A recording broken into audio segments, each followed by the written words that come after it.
Haryana municipal corporation amendment bill 2016 ஒரு bill வந்துச்சு.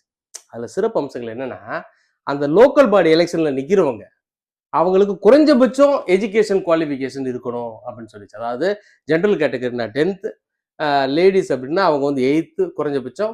அதே போல் ஷெட்யூல் காஸ்ட்னா 5th எழுத படிக்கவா தெரிஞ்சிருக்கணும்.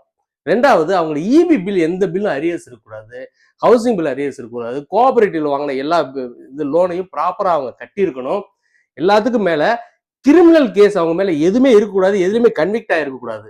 அதுக்கும் ஒருபடி மேல என்னன்னா அவங்க வீட்டுல ஃபங்க்ஷனல் டாய்லெட் இருக்கணும், வசதிகள் இருக்கணும் அப்படின்னு சொல்லி சொல்லிச்சு. எவ்வளவு பெரிய ரெகுலேஷன் பாருங்க. லோக்கல் பாடி எலெக்ஷனா இருந்தாலும் எவ்வளவு பெரிய ரெகுலேஷன். அது ஏன் மற்ற மாநிலங்கள்ல மற்ற இடங்கள் நம்ம பண்ணல அப்படின்றது ஒரு பெரிய கேள்விக்குறிதான். இப்ப நம்ம இந்தியாவிலே பாத்தீங்கன்னா ஒரு சட்டமன்றமா இருந்தாலும் சரி, நாடாளுமன்றமா இருந்தாலும் சரி, 2 சேர்த்து கிட்டத்தட்ட ஒரு 5000 பேர் இருப்பாங்க, 5500 பேர் இருக்காங்க. அதுல கிட்டத்தட்ட 40% பேருக்கு கிரிமினல் குற்றம் இருக்கு, அவங்க மேல கிரிமினல் வழக்குகள் இருக்கு. அப்படின்றப்ப அது மிகப்பெரிய ஒரு பிரச்சனை தானே. இப்ப யார்கிட்ட நம்ம கரெக்டான ஆள்கிட்ட நம்ம கவர்மெண்ட் ஒப்படைக்கிறது வந்து ரொம்ப முக்கியம்.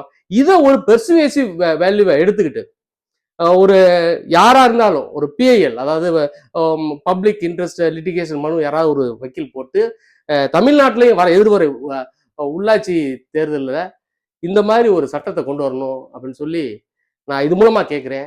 இன்னும் பேசுவோம். வணக்கம், வாழ்க வளமுடன்.